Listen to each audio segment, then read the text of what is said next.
ஓம் சாந்தி. ஜனவரி 26, 2024. காலை முரளி பாப் தாதா, மதுபன். இனிமையான குழந்தைகளே, அமைதி தாமத்திற்கும் சந்தோஷ தாமத்திற்கும் செல்வதற்கான ஆதாரத்தை நீங்கள் இப்பொழுது கண்டு கொண்டுள்ளீர்கள். தந்தையை நினைவு செய்வதனால் நீங்கள் தூய்மையாகவும் கர்மாதீதாகவும் ஆகி உங்கள் அமைதி தாமத்திற்கு திரும்பிச் செல்வீர்கள். கேள்வி: எந்த குழந்தைகள் தந்தையின் அன்பையும் பிரியத்தையும் பெறுகிறார்கள்? நீங்கள் எவ்வாறு தந்தையை வெளிப்படுத்துவீர்கள்? பதில்: நம்பிக்கை நிறைந்தவர்களும் சேவாதாரிகளும் மிகவும் இனிமையானவர்களும் என்றுமே எவருக்கும் துன்பம் விளைவிக்காதவர்களுமான குழந்தைகள் தந்தையின் அன்பையும் பிரியத்தையும் தொடர்ந்தும் பெறுகிறார்கள். குழந்தைகளாகி நீங்கள் ஒருவருக்கொருவர் ஆழமான அன்பை கொண்டிருக்கும் பொழுதும், நீங்கள் தவறுகளை செய்யாதிருக்கும் பொழுதும், துன்பம் விளைவிக்கின்ற வார்த்தைகளை பேசாத பொழுதும், உங்கள் மத்தியில் எப்பொழுதும் சகோதரத்துவ ஆன்மீக அன்பு நிலவும் பொழுதும் மாத்திரமே உங்களால் தந்தையை வெளிப்படுத்த முடியும். பாடல்: இதயத்திற்கு ஆதாரத்தை அளிப்பவருக்கு இதயம் நன்றி கூறுகிறது. ஓம் சாந்தி. குழந்தைகளாகி நீங்கள் பாடலை பலமுறை கேட்டுள்ளீர்கள். வந்து செல்வதில் நீங்கள் எவ்வளவு அலைந்து திரிந்துள்ளீர்கள் என்பதை குழந்தைகளாகி நீங்கள் புரிந்து கொள்கிறீர்கள். நாடக திட்டத்திற்கு ஏற்ப நீங்கள் ஒரு ஷரீரத்தை நீக்கி மற்றொன்றை பெறுகின்றீர்கள். சந்தோஷ தாமத்தில் நீங்கள் இயல்பாகவே சந்தோஷத்துடன் உங்கள் ஷரீரத்தை நீக்கிவிட்டு மற்றொன்றை பெறுவதுண்டு. எவ்வாறு சந்தோஷத்துடன் ஷரீரத்தை நீக்கலாம் என்பதை தந்தை இப்பொழுது விளங்கப்படுத்துகின்றார். ஆத்மாக்களாகி நீங்கள் அமைதி தாமத்திலிருந்து வந்துள்ளீர்கள் என்பதை குழந்தைகளாகி நீங்கள் புரிந்து கொள்கிறீர்கள். ஆத்மாவான நான் இங்கே ஒரு பாகத்தை நடிக்கின்றேன். அனைத்திற்கும் முதலில் நான் அழிவற்றவன் என்ற நம்பிக்கை ஆத்மாவில் இருக்க வேண்டும். ஒரே ஒரு தந்தை மாத்திரமே உங்களுக்கு ஆதாரத்தை கொடுப்பவர் என்பது குழந்தைகளாகி உங்களுக்கு விளங்கப்படுத்தப்பட்டுள்ளது. தந்தையை நினைவு செய்வதனால் அதிக அளவு சந்தோஷம் அனுபவம் செய்யப்படுகிறது. இவை புரிந்து கொள்ளப்பட வேண்டிய விஷயங்கள். முதலில் நீங்கள் அனைவரும் அமைதி தாமத்தில் வசிக்கின்றீர்கள். பின்னர் நீங்கள் சந்தோஷ தாமத்திற்கு செல்கிறீர்கள். தந்தை உங்களுக்கு ஆதாரத்தை கொடுக்கின்றார். குழந்தைகளே, உங்கள் அமைதி தாமமும் சந்தோஷ தாமமும் ஏறத்தாழ இங்கேயே உள்ளது. நீங்கள் ஒரு ஷரீரத்தை நீக்கி மற்றொன்றை பெறுகின்றீர்கள் என்ற நம்பிக்கை ஆத்மாக்களாகிய உங்களுக்கு உள்ளது. நீங்கள் முன்கூட்டியே அழிவற்ற பாகங்களை பெற்றுள்ளீர்கள். நீங்கள் 84 பிறவிகளுக்கான உங்கள் பாகங்களை நடிக்க வேண்டும். தந்தை குழந்தைகளாகிய உங்களுடன் மாத்திரமே பேசுகின்றார். ஏனெனில் குழந்தைகளாகிய உங்களைத் தவிர வேறு எவருக்கும் இந்த விஷயங்கள் தெரியாது. அதி மங்களகரமான சங்கமயுகத்தில் மாத்திரமே நீங்கள் அதி மேன்மையான மனிதர்கள் ஆகுவதற்காக தந்தை உங்களுக்கு பாதையை காட்டுகின்றார். ஆத்மாக்களாகிய உங்களுக்கு எந்த பயமும் இருக்கக்கூடாது. நாங்கள் மிகவும் உயர்ந்ததோர் அந்தஸ்தை பெறுகின்றோம். இப்பொழுது உங்கள் பிறவிகள் அனைத்தையும் பற்றி உங்களுக்கு தெரியும். இதுவே இறுதி பிறவி ஆகும். அமைதி தாமத்திற்கும் சந்தோஷ தாமத்திற்கும் செல்வதற்கான ஆதாரத்தை நீங்கள் கண்டு கொண்டுள்ளீர்கள் என்பதை ஆத்மாக்களாகிய நீங்கள் புரிந்து கொள்கிறீர்கள். ஆகையால் நீங்கள் சந்தோஷத்துடன் செல்ல வேண்டும். எவ்வாறாயினும் ஆத்மாக்கள் தூய்மையற்றவர்களாக உள்ளார்கள் என்ற ஞானத்தை நீங்கள் இப்பொழுது பெறுகின்றீர்கள். ஆத்மாக்களின் சிறகுகள் துண்டிக்கப்பட்டுள்ளன. மாயை உங்கள் சிறகுகளை துண்டிப்பதனால் உங்களால் திரும்பிச் செல்ல இயலாதுள்ளது. நீங்கள் நிச்சயமாக தூய்மையாக வேண்டும். நீங்கள் அங்கிருந்தே கீழே வந்திருந்தாலும் இப்பொழுது உங்களால் மீண்டும் அங்கே திரும்பிச் செல்ல இயலாதுள்ளது. ஒவ்வொருவரும் தனது சொந்த பாகத்தை நடிக்க வேண்டும். நீங்கள் மிகவும் உயர்ந்த குலத்திற்கு உரியவர்கள் என்பதையும் நீங்கள் புரிந்து கொள்ள வேண்டும்.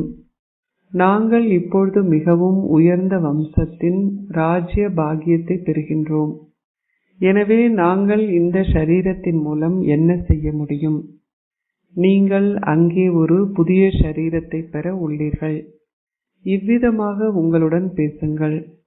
தந்தை உங்களுக்கு தனது சொந்த அறிமுகத்தை கொடுத்து உங்களுக்கு படைப்பின் ஆரம்பம், மத்தியமம், இறுதியின் ரகசியங்களையும் விளங்கப்படுத்துகின்றார். ஆத்மா சத்தோ பிரதானிலிருந்து சத்தோ, ரஜோ, தமோ ஸ்திதிகளின் மூலமாக செல்கின்றார். நீங்கள் இப்பொழுது மீண்டும் ஒரு முறை ஆத்ம உணர்வுடையவர்கள் ஆக வேண்டும். ஆத்மாவே தூய்மையாக வேண்டும். தந்தை கூறியுள்ளார், என்னை மாத்திரம் நினைவு செய்யுங்கள். நீங்கள் வேறு எவரையும் நினைவு செய்வதில்லை. உங்கள் புத்தி, செல்வம், சொத்து, குழந்தைகள் போன்றவற்றில் ஈர்க்கப்படுமாயின் உங்களால் கர்மாதி ஸ்திதியை அடைய முடியாது. அப்பொழுது உங்கள் அந்தஸ்து குறைக்கப்பட்டு தண்டனையும் அனுபவிக்கப்பட வேண்டும்.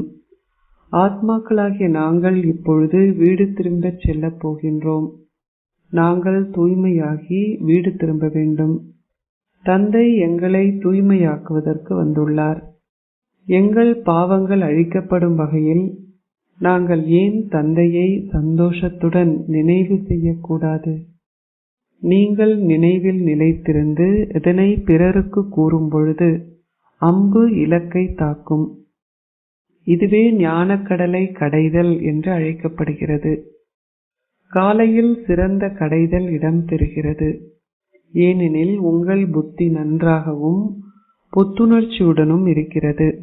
அந்நேரத்திலேயே பக்தியும் செய்யப்படுகிறது. ஓ மனமே, அதிகாலையில் ராமரை நினைவு செய் என்றொரு பாடலும் உள்ளது. நீங்கள் பக்தி மார்க்கத்தில் அதனை பாடுவதுண்டு.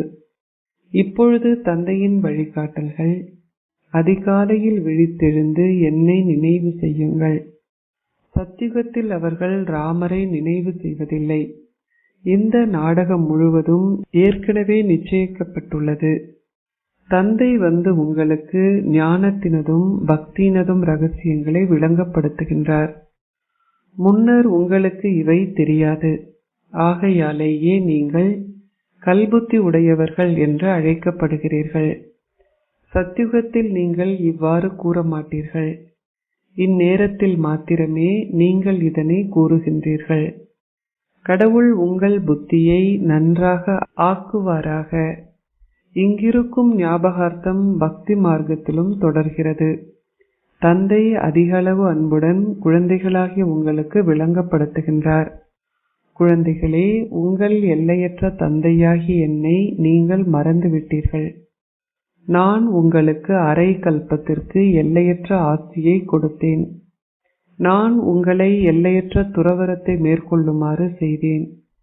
இப்பழைய உலகம் முழுவதும் ஒரு இடுகாடாக போகிறது என்று நான் உங்களுக்கு கூறியுள்ளேன்.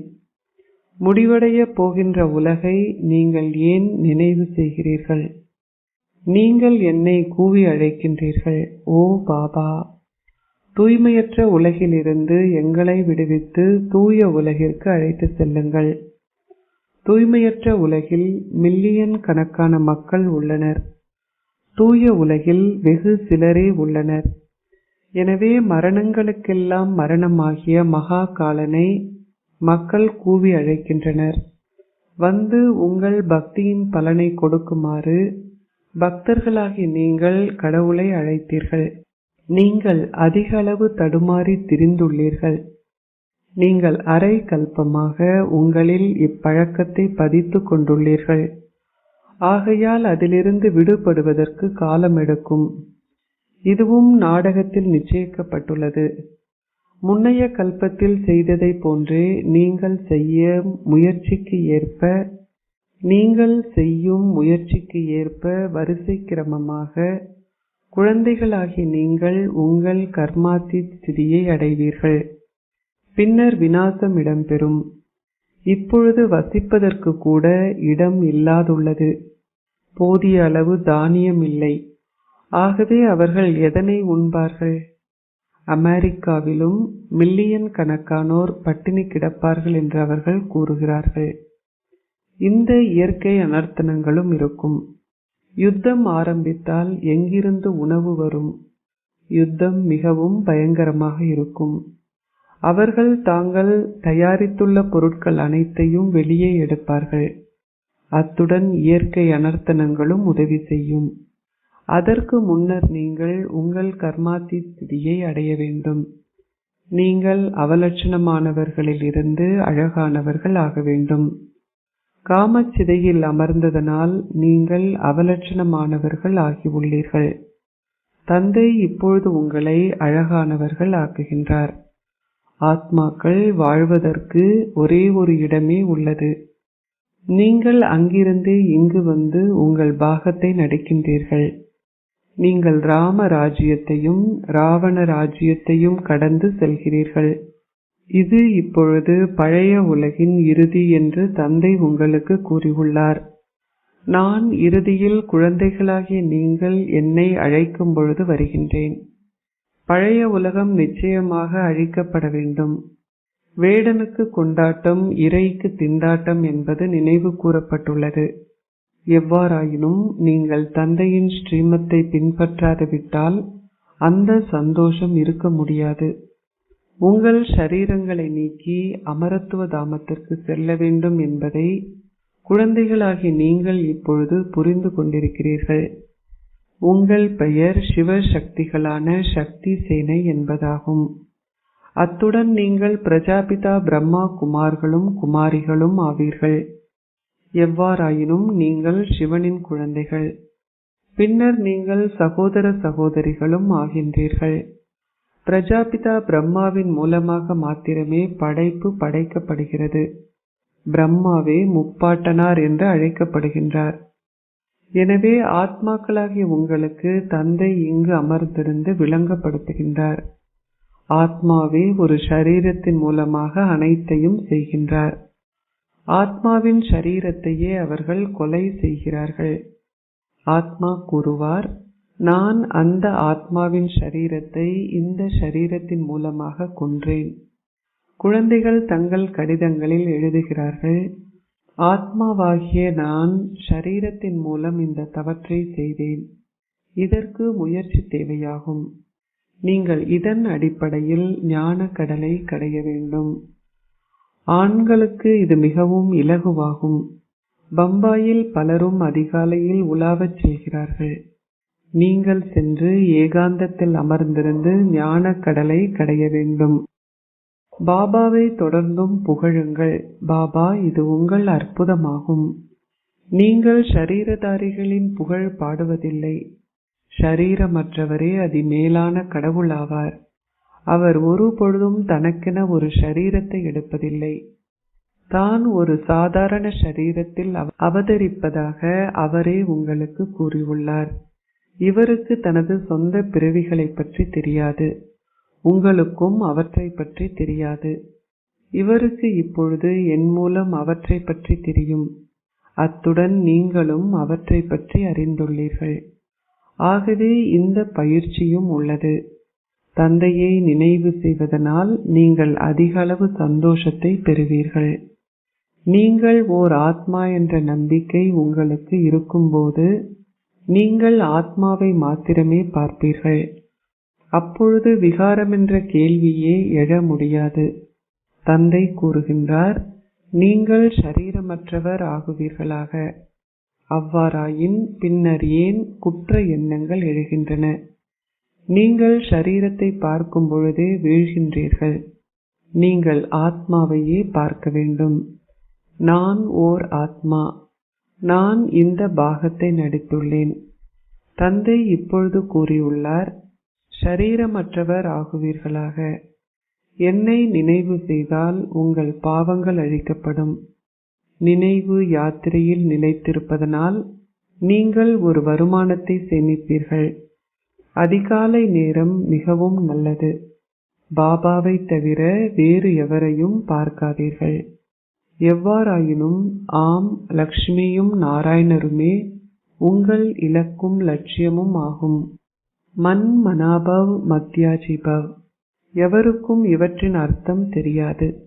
பக்தி மார்க்கமானது இல்லறத்தினருக்கு உரியது என்பதை உங்களால் விளங்கப்படுத்த முடியும். துறவற பாதையில் உள்ளவர்கள் காட்டில் என்ன பக்தியை செய்ய முடியும்? முதலில் அவர்களும் சதோப்பிரதானமாகவே இருந்தனர். முன்னர் அனைத்துமே அவர்களுக்கு காட்டுக்கு அனுப்பப்பட்டிருக்கும்.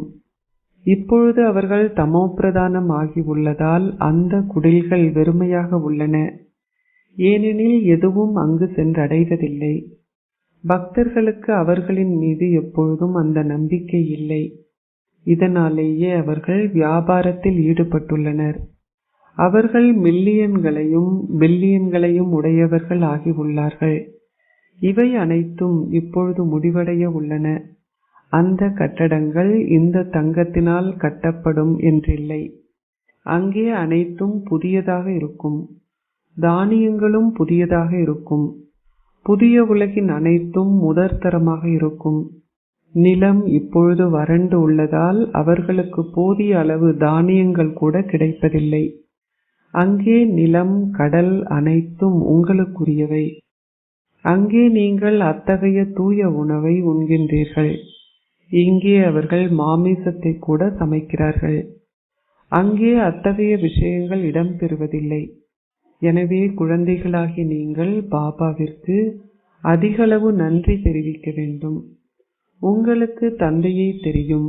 பின்னர் நீங்கள் மற்றவர்களுக்கு தந்தை இவ்வாறு கூறியுள்ளார் என கூறுகின்றீர்கள். நான் ஒரு சாதாரண பழைய ஷரீரத்தினுள் பிரவேசிக்கின்றேன்.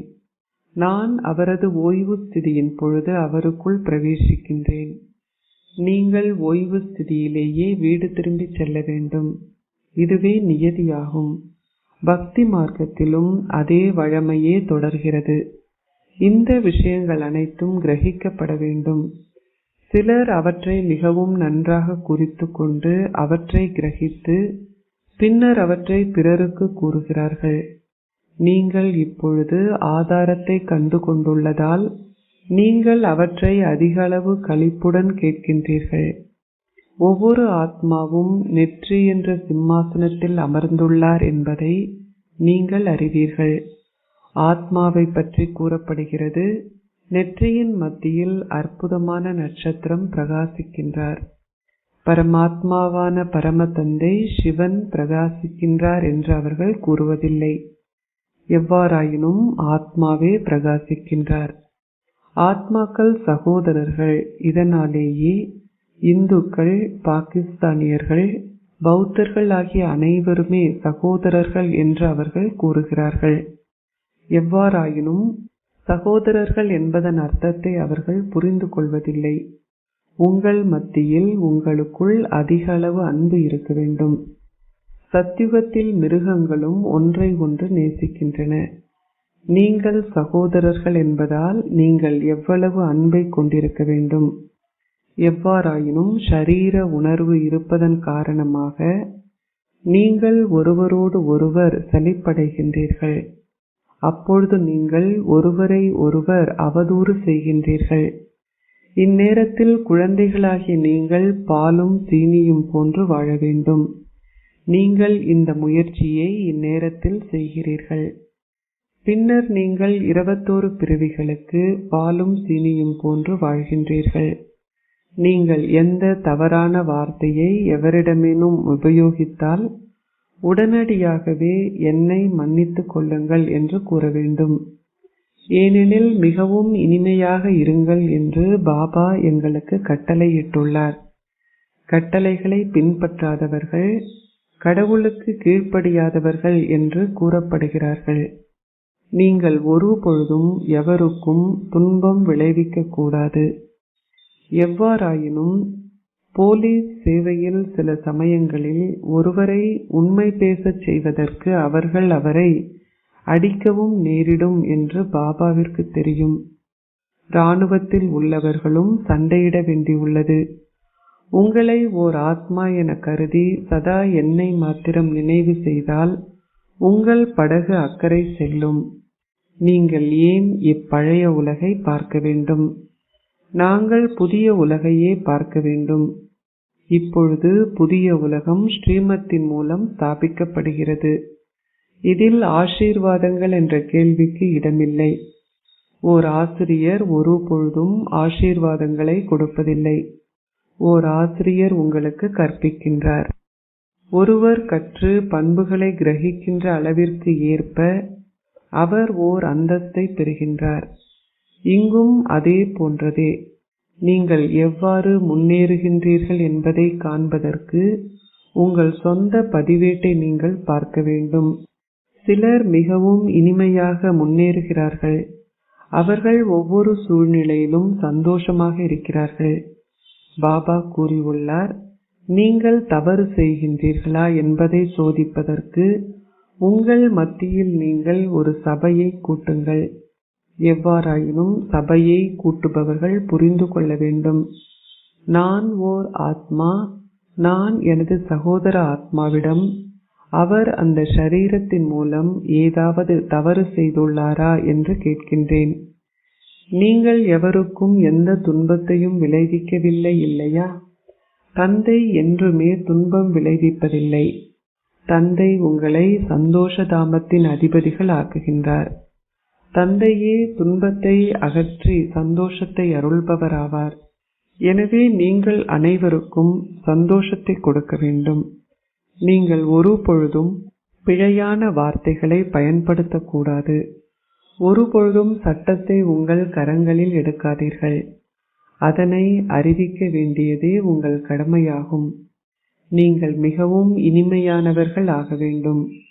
நீங்கள் எந்த அளவிற்கு இனிமையானவர் ஆகின்றீர்களோ அந்த அளவிற்கு அதிக அளவில் தந்தையை வெளிப்படுத்துவீர்கள். தந்தை அன்பு கடலாவார். நீங்கள் அன்புடன் விளங்கப்படுத்தினால் வெற்றியாளர்கள் ஆகுவீர்கள். தந்தை கூறுகின்றார், எனது அன்பிற்கினிய குழந்தைகளே, என்றுமே எவருக்கும் துன்பம் விளைவிக்காதீர்கள். பல வகையான தவறுகளை செய்கின்ற பலர் இருக்கிறார்கள். பிறரை விமர்சித்தல், போட்டி போடுதல், பொறாமை கொள்ளுதல் அனைத்துமே பாவங்களாகும். பாபா கூறுகின்றார், சிறந்த நம்பிக்கைக்குரிய சேவாதாரி குழந்தைகளும் நிச்சயமாக இனிமையானவர்களாக இருப்பார்கள்.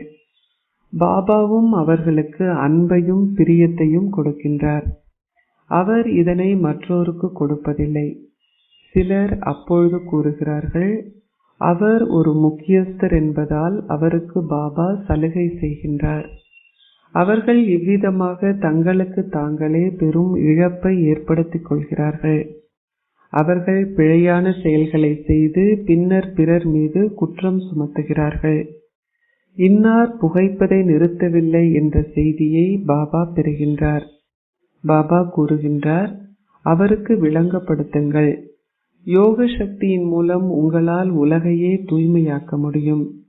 ஆகவே உங்களால் புகைப்பிடிப்பதை நிறுத்த முடியாதா? தந்தையை நினைவு செய்யுங்கள். பாபாவே அழிவற்ற சத்திர சிகிச்சை நிபுணர் ஆவார். உங்கள் அனைத்து துன்பமும் அகற்றப்படக்கூடிய அத்தகைய மருந்தை அவர் உங்களுக்கு கொடுப்பார்.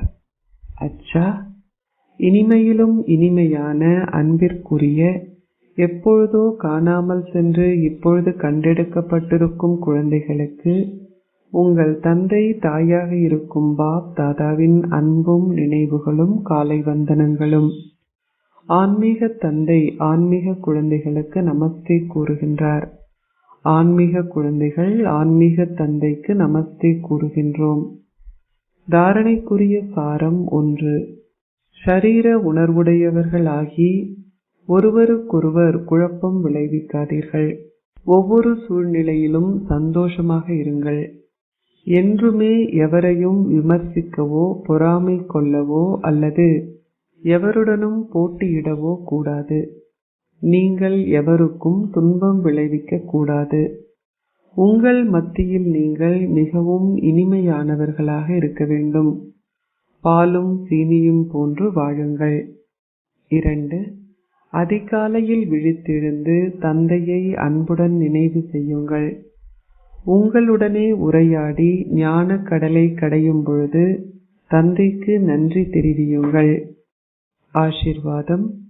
முதலாம் இலக்க சேவையாளராகி உங்களுடைய சக்திமிக்க ஸ்திதியில் நிலைத்திருப்பதால் உங்கள் மனதினால் சேவை செய்பவர் ஆகுவீர்களாக. ஒருவருக்கு வார்த்தைகளால் சேவை செய்ய சந்தர்ப்பம் இல்லாதிருந்தால் அவருக்கு ஒவ்வொரு கணமும் தனது மனதினால் சேவை செய்வதற்கான வாய்ப்பு உள்ளது. மனதினால் சேவை செய்வதே அனைத்திலும் அதிசக்தி வாய்ந்த மிக சிறந்த சேவையாகும். வார்த்தைகளால் சேவை செய்வது இலகுவாகும். ஆனால் உங்கள் மனதினால் சேவை செய்வதற்கு நீங்கள் முதலில் உங்கள் மனதை சக்தி வாய்ந்ததாக ஆக்க வேண்டும். உங்கள் ஸ்திதி தளம்பல் அடைந்தாலும் உங்களால் வார்த்தைகளால் சேவை செய்ய முடியும். ஆனால் மனதினால் அவ்வாறாக சேவை செய்ய முடியாது. தமது மேன்மையான ஸ்திதியினால் சேவை செய்பவர்கள் முதல் இலக்க சேவையாளர் ஆவார்கள். அவர்கள் முழு மதிப்பெண்கள் பெறுகிறார்கள். ஸ்லோகம். உங்கள் லௌகீக பணிகளை, நாளாந்த பணிகளை மேற்கொள்ளும் பொழுதும் ஆன்மீகத்தை அனுபவம் செய்வது உங்களை அர்ப்பணிப்பதாகும். ஓம் சாந்தி.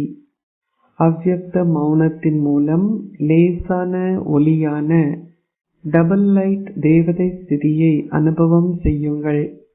இப்பொழுது ஒளியாகவும் லேசாகவும் டபுள் லைட்டாக இருங்கள்.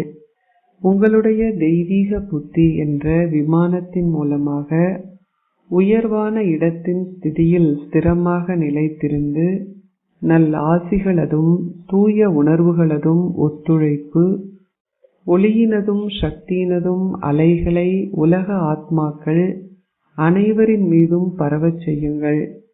இந்த விமானத்தில் சுத்தமானதும் மேன்மையானதுமான பாப்தாதாவின் வழிகாட்டல்கள் இருக்கட்டும். அதில் சற்றேனும் உங்கள் சொந்த மனதினதும் பிறரது வழிகாட்டல்கள் என்ற குப்பைகள் இல்லாதிருக்கட்டும். ஓம் சாந்தி.